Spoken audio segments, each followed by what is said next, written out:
દેશ અને દુનિયાના મહત્વના સમાચાર જોઈએ અમારા એઆઈ એન્કર આસ્થા સાથે।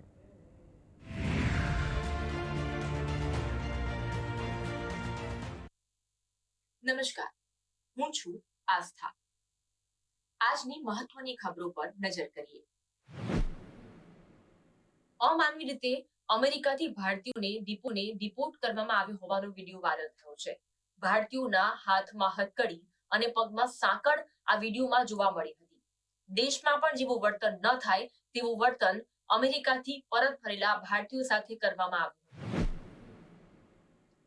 અપમાનજનક રીતે ભારતીયો સાથે વર્તન કરવામાં આવતા દિલ્હીમાં યુથ કોંગ્રેસ દ્વારા વિરોધ કરવામાં આવ્યો હતો।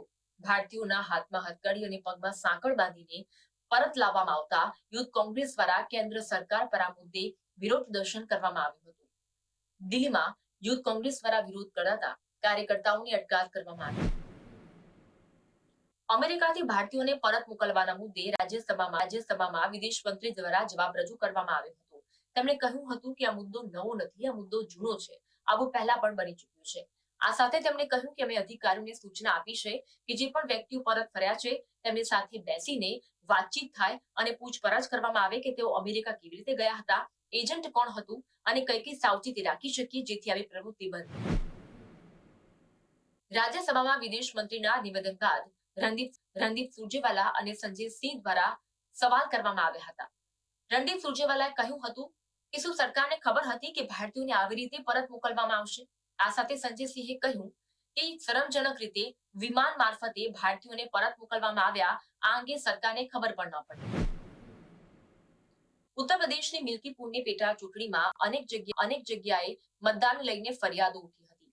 આ અંગે અખિલેશ યાદવે ચૂંટણી પંચ અને ભાજપ પર પ્રહાર કર્યા હતા।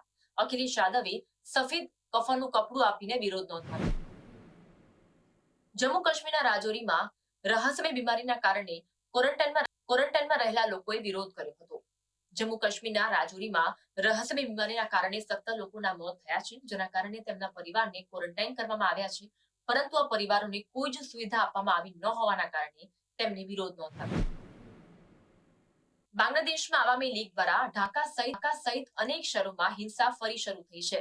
બંગબંધુ તરીકે ઓળખાતા શેખ મુજીબુર રહેમાનના ઘર પર હુમલો કરવામાં આવ્યો હતો। આ સાથે દેખાવકારો દ્વારા બુલડોઝર લઈને આવ્યા હતા અને શેખ મુજીબુર રહેમાનના ઘરને આગ ચાંપવામાં આવી। બાંગ્લાદેશમાં શેખ મુજીબુર રહેમાનના ઘરને આગ લગાવી દેવામાં આવતા બાંગ્લાદેશના પદભ્રષ્ટ વડાપ્રધાન શેખ હસીનાએ કહ્યું, ઢાકામાં આવેલું 32 નંબરનું મકાન જે રાષ્ટ્રના સ્થાપક પિતાનું પ્રતીક હતું, પાકિસ્તાન દ્વારા શેખ મુજીબુર રહેમાનની ધરપકડ કરવામાં આવી હતી, પરંતુ તેમના ઘરને સ્પર્શ પણ કરવામાં આવ્યું ન હતું।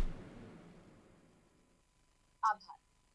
આવી જ ખબરો સાથે ફરી મળીશું આવતીકાલે રાત્રે 9 વાગે એઆઈ એન્કર આસ્થા સાથે।